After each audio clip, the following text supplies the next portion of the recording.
Welcome, everybody, back to another episode of the Team Building Podcast. I've got Jeff Cohn with me. We've got a great guest with me. We are talking about live lead generation, helping agents create and convert leads, writing books to build authority, and help you convert more leads into clients and all kinds of good stuff. We've got a phenomenal guest with us today. But first of all, the man, the myth, the legend, sporting his all-new swag cap, Jeff Cohn. Jeff, what's up today? What's up, guys? Hey, super Jack. My voice is almost gone, so you're going to get the raspy, sexy Jeff Cohn today, as if that's not what it's always like. Really excited, Matt, to be on the show. I wanted to throw a shout-out to Matt. You guys, doesn't his face look absolutely beautiful today? He has some special cream he's going to be selling us at the end of the podcast, so be sure you stay on for the entire 45 minutes. Oh, my God. Oh, my God. I just got back from Arizona. I spoke at the Boomtown workshop in Phoenix. Went really well, but I spoke for 2 full days. And so that's why I'm bringing the raspy version today. But I'm super excited about our guest. You guys already missed out on some awesome content off air. So we'll be bringing that on air right now. Aaron, what's up, man? Hey, Jeff, thanks so much. Thanks for having me on, guys. I really appreciate the opportunity to be with you. It's nice to meet you. And we are excited to have you because we've got some cool stuff to jump into. Just before we do that, give people a sense of the team. You're a managing partner of a Keller Williams team up in Seattle. Kind of give people an idea of what that team looks like. And by the way, Aaron Hendon, just since we forgot to mention your full name, that is your full name. So give us kind of the breakdown of what your team looks like.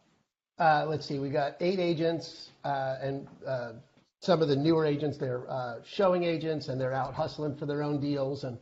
But we work with them in squads. So there's 2 squad leaders, and the squad leader, I'm one, and another woman named Heidi is the other. And we both take listings and buyers, and we do it all. And your agents work listings? If they get a listing, Okay. in the beginning. So one of the things, if anyone on my squad gets a listing, basically I go on the listing appointment with them. She and they'll split the 50-50 with me. Okay. Until they're really competent at doing it on their own, and then they'll just take them. So anyone can work their way up. Aaron, tell us what area you service, how many units you sold last year, if you know it, gross commission and volume from 2017. Yeah, let's see. So we sold, we worked the greater Puget Sound area. It's a little deceptive because we didn't have as many people on the team. We just sort of ramped the team up at the end of the year. But I think we sold close to 50 units, so it's not a high unit deal, but our midpoint is probably around 550. That sounds amazing. 550,000, right? I know. So you're in Omaha. You're like, yeah, you could buy 3. That's 3 times exactly. I know. I always, I'm funny. So that's 150 units. Just speak in people's market. So it'll be like, we did 150 units in Omaha talk. Okay, fine. Omaha talk, right? I don't know what the GCI is, but I know what I took home. I took home about 150, but I don't know what the team's overall is. Sure. The thing we track more than anything is the percent over asking price that we get our clients. Okay. That's the number we manage ourselves for. Wow, that's interesting. So what was it? 5%. 5% over the local average. So the local average last year was 101%, and we got 106%. All right, so that's nice, because I was going to say it's a seller's market. Of course, everyone's doing that, but you're able to show how much more than the average. And all you got to do is list the houses a little bit lower than everybody else, and you can run that percentage up, right? Well, and if you can get a house like that, not every house works that way. You get up in the 1.2s, you don't list them low because you're not getting a bidding war at 1.2. But yeah, but the 300s you do. So yep, and we'll list them all. Well, I like this pod idea. I've heard of this in other teams. Yeah. It's very similar to my model of teams within teams. I don't really see a huge difference. Right. Essentially, you're creating pod leaders that act as mentors that help provide oversight to younger agents that are learning and growing. You will go on listing presentations with them and split the commission 50-50. Yeah. You'll empower them to show your properties, and then they have complete autonomy if they have buyers on their own that they want to go and work with. Yeah, we'll hop on a join me or something, and she'll write the contract. I have one person on my team that's, she's a showing agent for one of my clients. We just wrote the offer, so she's getting 15% of that deal. She's sitting the inspection tomorrow. Last year, the best part about this is, last year I probably sold half a dozen houses where I'd never met the person, never met the client face to face, and never saw the house. Right? That's awesome. That's Nice awesome. job. That's That's right? impressive. So, I hope everyone picked that up. If I were Pat Hyben, I'd say, now that's a pearl. It's freaking great. Showing agents are the best things ever. I was gonna say, oh, and so if she gets her own deal, she has her own deal. She just found a, like $1 million buyer. I'm like, great, I'll work with you on that. So we, hop on a Join Me. She writes up the contract in Transaction Desk, which is the software the Northwest Multiple Listing Service uses. And, I'll say, okay, you forgot to check that box or check this box or don't do that. And then the logic behind when to write an offer and how much over and all that stuff, we hash it all out. So how many agents do you think should be on each pod? Is there a point of diminishing returns? Don't know yet. We really just started it. So I've got 2. I'm going to get a 3rd, and I don't think I could manage more than 4. 5 is my number. They said, since Greek times, or I think they say Roman armies had 12 people in a platoon. A lot of times people will say you really should only have 12 under you. Gary Keller says you should have, I think, up to 5 direct reports. Yeah. I think it's hard because most agents that choose to be a squad leader, team leader, they're still in production. So you have to continue offering this mentorship solution. So if you're in production still, I'd say 5. If you chose to get out of production and your entire role was mentorship and support, I think you could have 12. I'm with you 100%. Yeah. I tend to agree too. So Aaron, let's dive into the live lead generation a little bit, because I know that's something that people will be very, very interested. So describe what you guys do every morning with your squad. So with my squad, we get on the phone. I beg your pardon. You're on the phone. It's crazy. So there's this thing, and future. it's called a phone. What? The leads, they live in here, man. There's like leads of little teeny people in here. They live in here, and you call them up and you talk to them. Crazy. Love it. I love it. So we get on a Google Hangout. I send a little WhatsApp chat to my team, and I send them a link for the Google Hangout. We get on, and we take 5, maybe 10 minutes, and who are we going to call? What are you going to say? Let's do some objection handlers. Let's roll. And then we roll. They're using Sync or Mojo or both, some combination of both. And we phone for 20, 25 minutes, something like that. And then I'll send out another Google Hangout link on WhatsApp. I love it. We'll stop. Everyone gets back on the phone, 5-minute huddle. What'd you come up against? What they say? What do you need? A little objection handling. No more than 10 minutes. 5 minutes, really. Who are you going to call? Let's do it. Another 20 minutes. Boom, 9 to 12. At least Tuesday through Friday, sometimes Mondays included. I hope everyone caught that. 9 to 12, 3 hours of prospecting. I can't even, we started doing it this way, remote, because, well, whatever. I live on an island, okay? I live literally on an island. So it takes me an hour and a half to get to the office. Oh, wow. And rather than burning 3 hours of my life a day, I just thought we would figure this out. And we've figured it out. And, this sounds like we're going to get a chat about virtual agent. I'm excited. I don't know if I've talked virtual agent yet on our show. I don't know. It's going to happen. Anyway, so we anyway, we just worked it out, and it's phenomenal. It's everyone's empowered, everyone's happy, and the lead gen goes like that. It goes like that. It's not like, oh my God, I got another hour and a half on the phones, because I only have 20 minutes on the phones. Right. Mm-hmm. 25 minutes tops on the phones, and then I can see somebody. It's just great, and they're getting leads and nurtures and appointments, and it's great.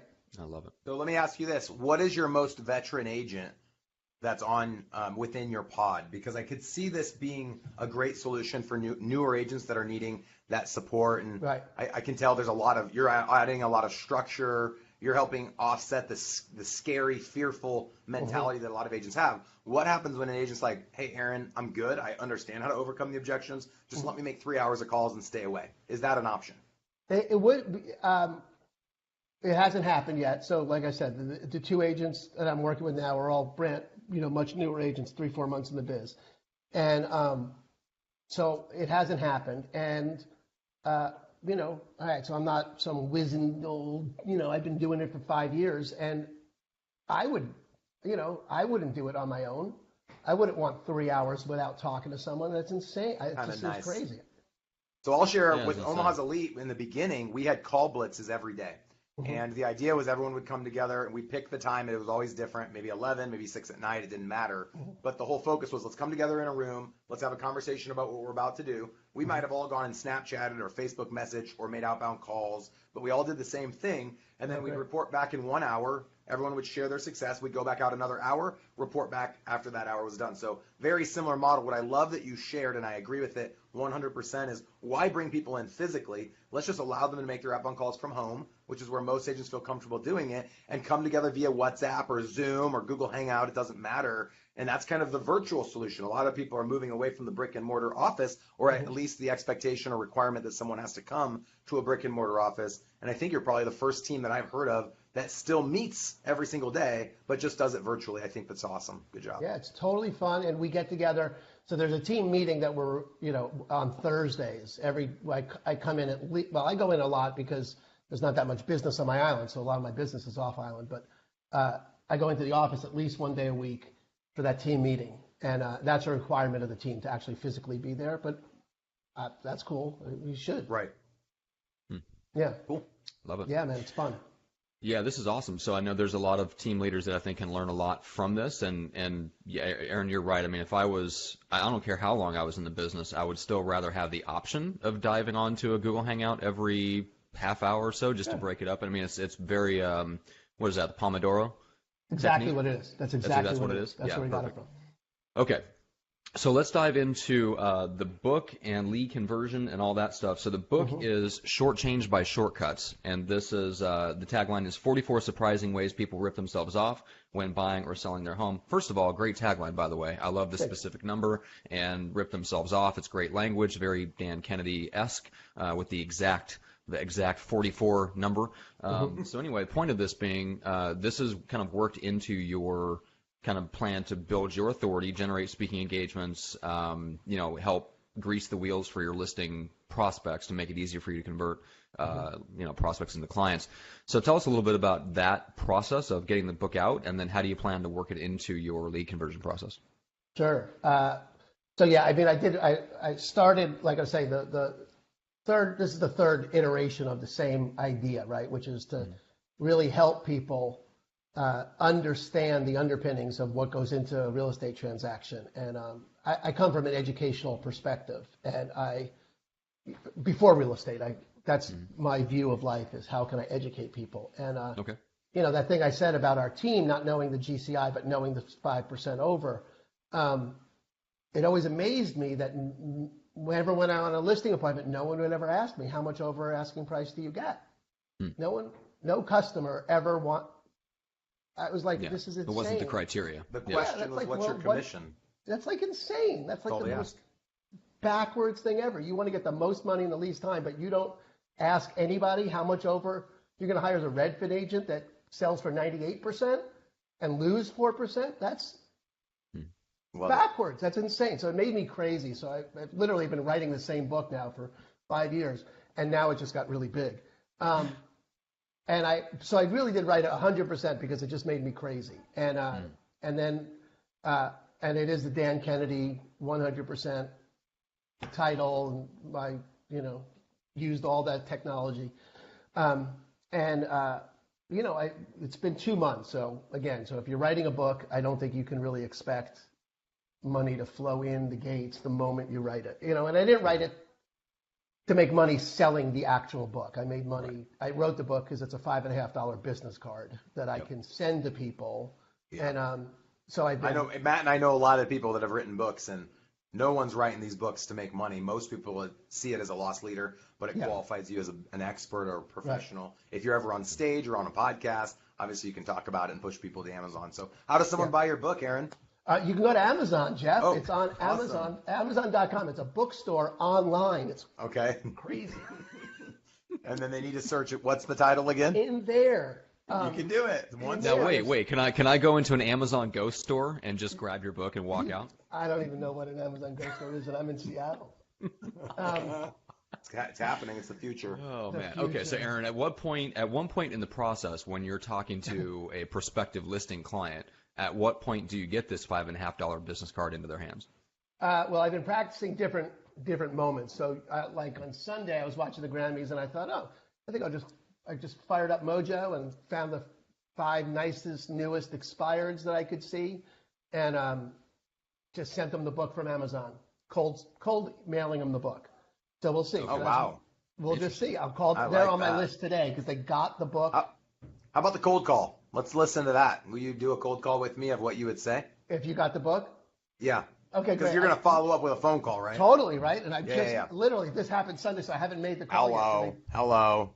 Hey, is this the owner of 423 Main Street? Yeah, it's David.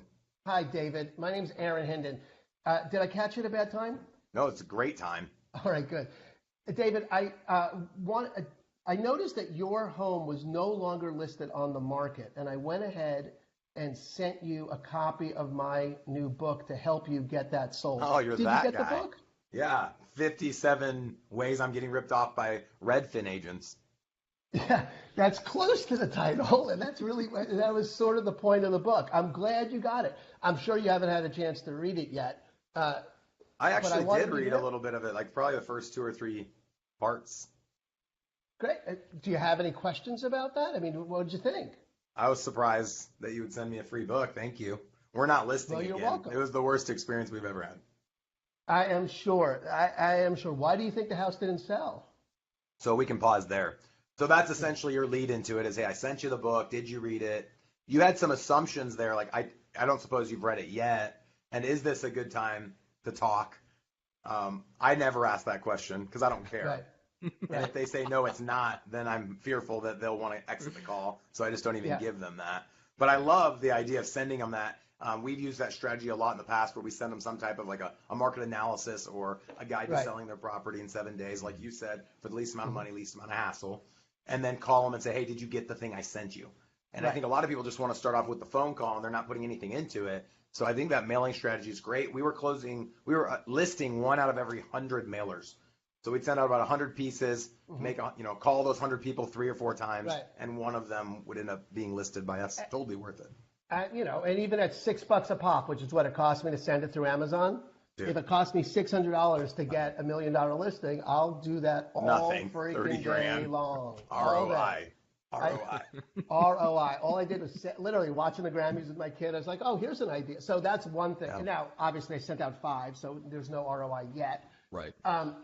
But I do think there is. It's just 0. It's a 0. Thank you very much. It's minus. It's minus $36. Minus $30. So far. There you go. Minus $36 so far.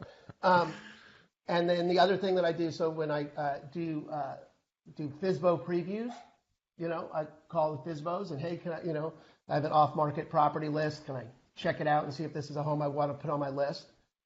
And I show up with a recent neighborhood sales. I don't do a CMA because I haven't seen their house. So, but I do recent neighborhood sales. I have a report of that. I have a list. Where do you grab that report? Cloud CMA. Okay. Just work up. Just 5 minutes. It's cheap, easy, quick.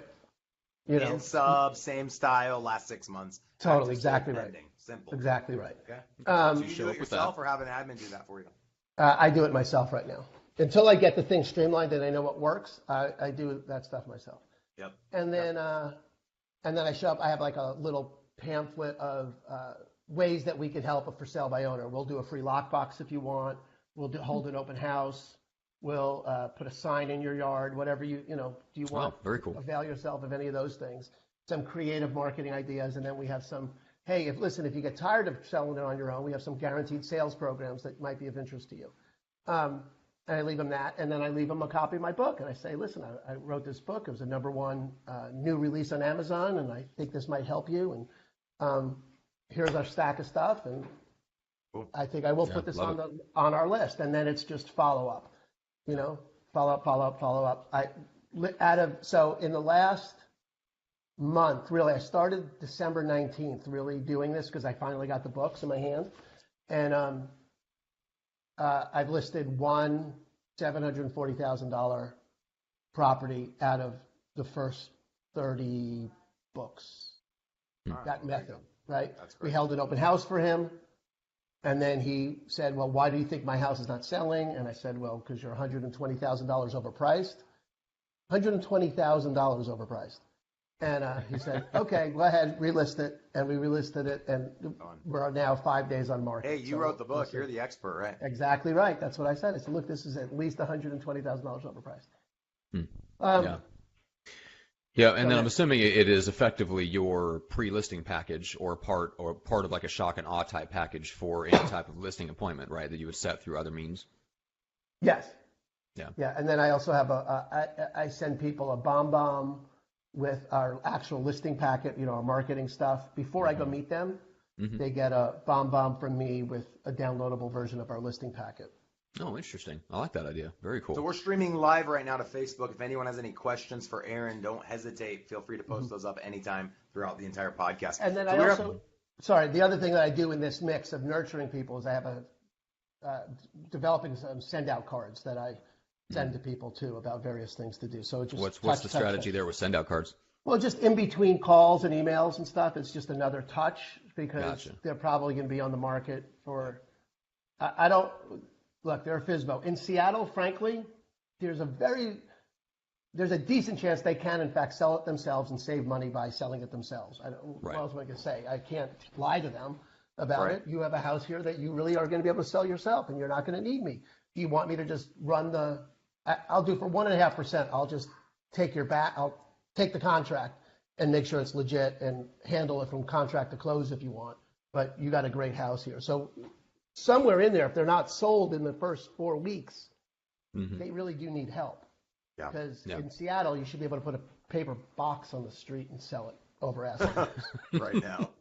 Well, I love Aaron. I love the value that you create. I think that's a great thing to talk about, how your homes sell over list price by more than 5% than the average in your marketplace. That's always been a big sell for me, independent of what market we're in. Sell the value that your team offers. Some people will tout their days on market. Like ours last year was 7 days was our average days on market, but it's a seller's market, of course. Yeah. We also tout our homes aren't selling above market, but I think on average we were 1% below market, and the average here in Omaha is like 3 or 4%. So that's the sale right there.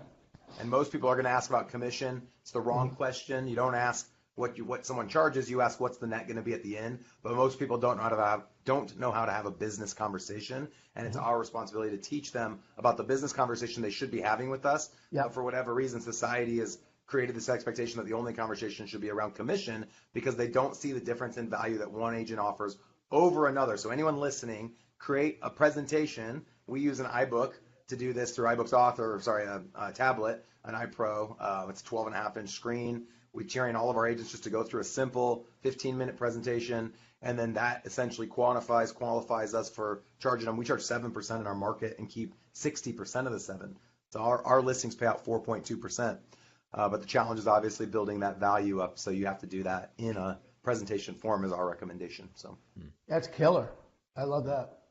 Very cool. So let's dive in. We talked before when we were kind of getting ready to jump on live a little bit about lead gen, but more importantly, lead conversion and how there's this huge dysfunction amongst agents that their focus is always generating leads, getting more leads, bragging about all the leads they're generating. And not very many people are talking about what they're doing to convert said leads. Right. Most people don't even know what their conversion ratio is. The average, as we bring people onto our show, most people don't even know their number. But for those that do know it, it's usually half of 1% of the leads they're generating are being converted. My team last year converted 2%. And we pride ourselves in doing a lot of work to convert the leads. Anyone that says more than that, they're not being fair when they say what their conversion is. We're talking leads that are like, say, Mickey Mouse. That would be our 2% includes the Mickey Mouse or the person that gives us the bogus information, because those are still leads in the system. You paid for them. Yeah, exactly. So anything we're paying for. So we have been tracking that for over 5 years, and we're pretty proud of the 2%. It obviously can always get better.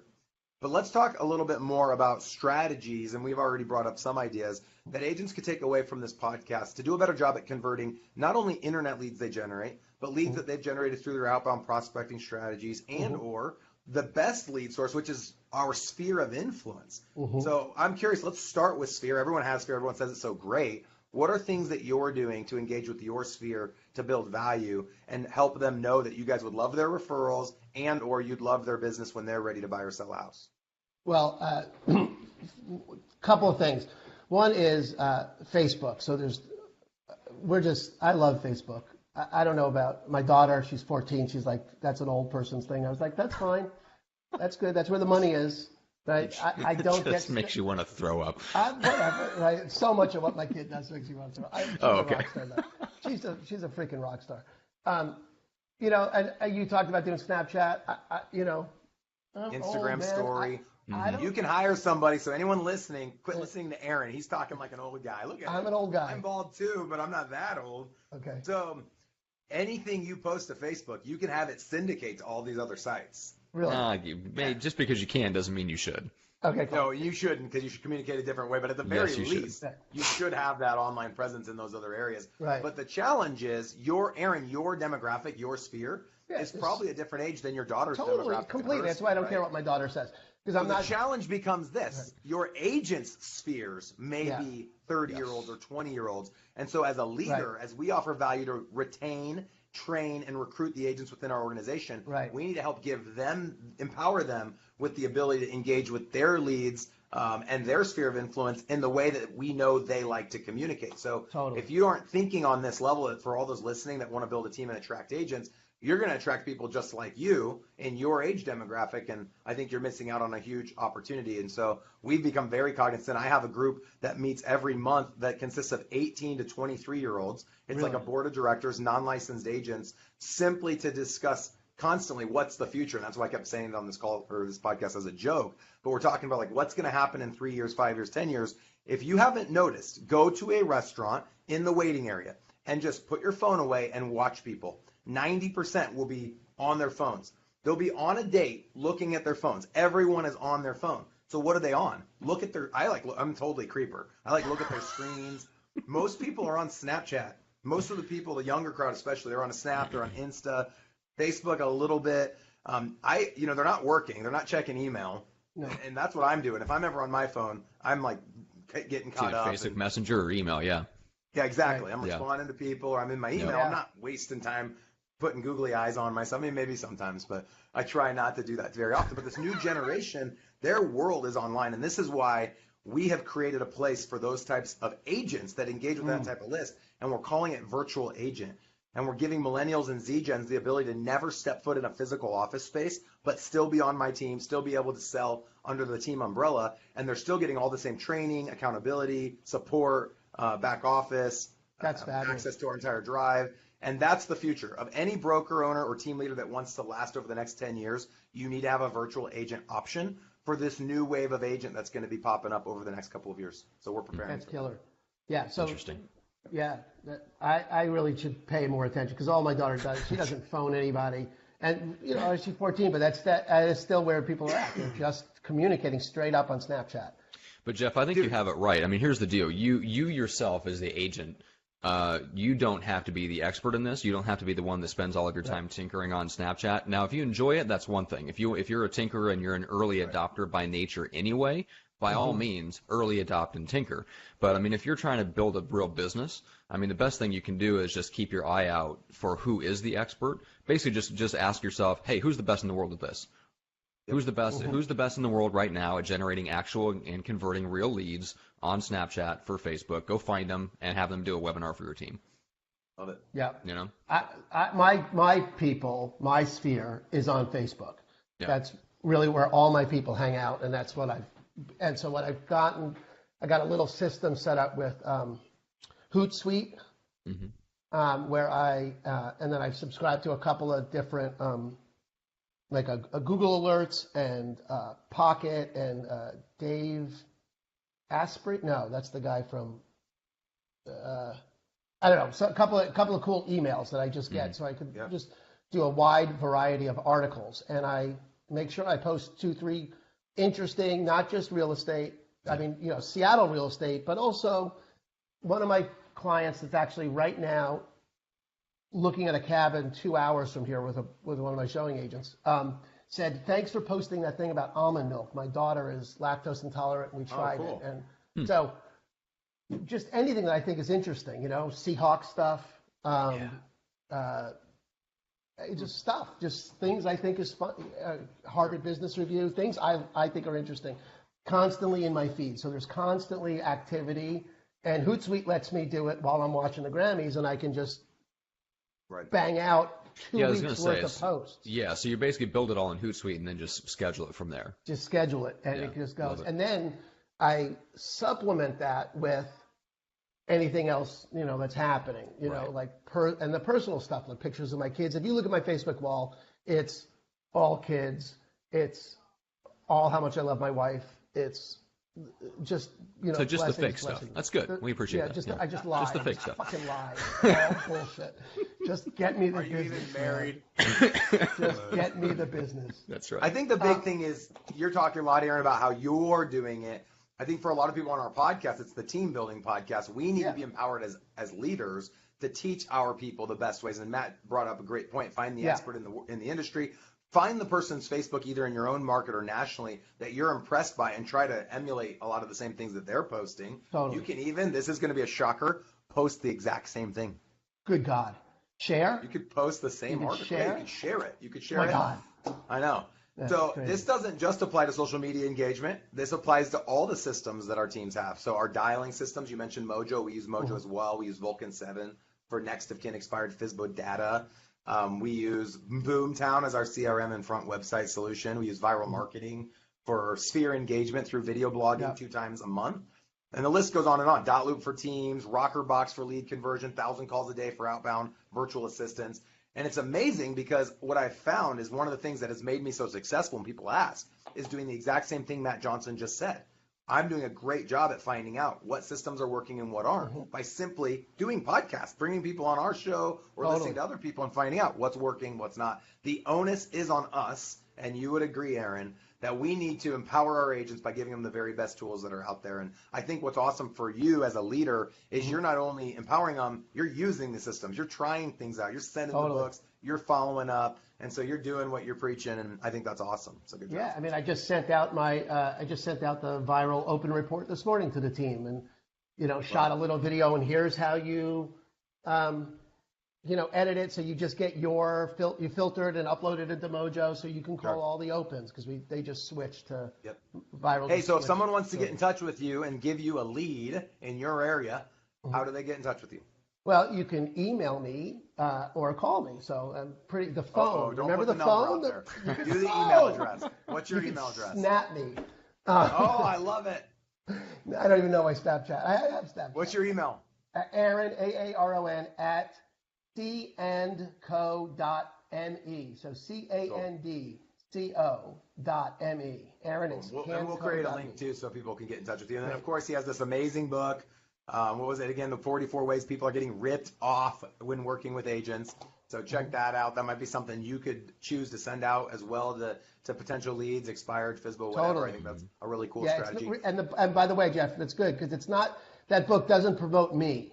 If people wanted copies of it at wholesale to give out, it's just a value add. That's right. Anyone can use it. And then they just say, Aaron's a good, close personal friend of mine. Totally. That's right. Hey, that's right. That's on the podcast. Yeah. So something else I want to throw out there, we are offering a 50% off discount to anybody that comes out to our February workshop. So this discount only applies to the February workshop. It's on February 19th. The workshops are usually $2,997, and you can bring a guest. We're going to make the February one a little less expensive. We're trying to add a few more seats. So it's going to be $1,497. You can still bring a guest. You also get access to our Google Drive, which contains all of our intellectual property, and you get added to a private Facebook page of everyone else that's also come and paid to attend the workshop. It's a full-day event, 12 hours. I extended a free invite to Aaron for being on the show, so he will be coming to one of them maybe when Omaha's a little bit warmer. So check the weather, dress appropriately, but we'd love to get you out here. We focus on culture, lead gen, lead conversion, accountability, and different systems and strategies that have helped us scale a team. In 6 years, I went from 70 to 700 transactions. I will be present all day. I'm not going to do a bait and switch where I'm there for 10 minutes and then peace out and everyone else does it. I'm there, and I'm like this all day. It's fast. It's action-packed. People love them. Don't miss out. If you haven't already done this, you need to do it. If you are a current ERS member, either on the $17 a month product or the $497 a month product, you can come out to the workshop for $997. That discount's always there. So to find out more dates into the spring and summer, just jump on our website, eliterealestatesystems.com, and click on workshop. And then also, we have our podcast every week, Wednesdays at 11 Central. These are always streamed live onto our Elite Real Estate Systems public page, so you guys can engage and ask questions live. And then, of course, we send out an email of the recording. If you're not on that email list, go out to eliterealestatesystems.com, click on podcast, and you can give us your email address, and we'll send you the recording. We try to keep it authentic, so it's not super edited, but there's a nice little write-up about it, and we'll include contact info for the person that we interview. And so you can be added to that list. And then the last thing, if you enjoy the podcast and have found something to be interesting, please go out to iTunes and give us a 5-star review and write something about how this podcast has helped you in your business. Matt, did I miss anything? No, I was actually just going to point that out. If you didn't beat me to it, I was going to recommend how people subscribe. I just wanted to mention we do have some people watching live. Just wanted to thank Veronica, Chris Angel, David, Kevin, Renee, and some people for commenting. We didn't have necessarily questions per se. David had a great comment that he's going back to the live lead generation thing. He's using Zoom. And guys, if you're using something like that, Aaron, I was telling you about this before we went live. So if you have a website and you're using Zoom like internally with your team and you want to save time from having to create a new link every time, you actually have in Zoom just your own personal meeting room. In other words, it's the same link every time. You can send that link, or you can actually set up on your website a redirect that just goes, and it's like a page of your website that just sends people to that Zoom meeting room, so that literally they just can, it's just about like, hey, it's the same link every time, just join me at 9:30, 10 o'clock, and 10:30, and you can just set regimented times where people can jump in. And then one of the viewers for today is Chris Angel, who we've had on my podcast, Real Estate Uncensored, multiple times. I love Chris and his approach to authority and content marketing. So it sounds like he knows you, Aaron, and feels like Chris you're nuts. Is my sponsor at KW, man. He's my boss. Nice. All right, so Chris is a good friend. Yeah. Yes. Well, so maybe you should bring Chris out when you come to the workshop. My date. There you go. Do it. That's right. All right, guys, let's put a nice, tidy bow on this particular episode. Aaron, thanks so much. We appreciate you coming on. It's great to be here, Matt. I really do appreciate being asked. Jeff, it's a real pleasure to meet you, man. I look forward to meeting you in person. Thanks, Aaron. Me too. All right, guys, thanks so much for watching and listening, and we will see you on the next episode.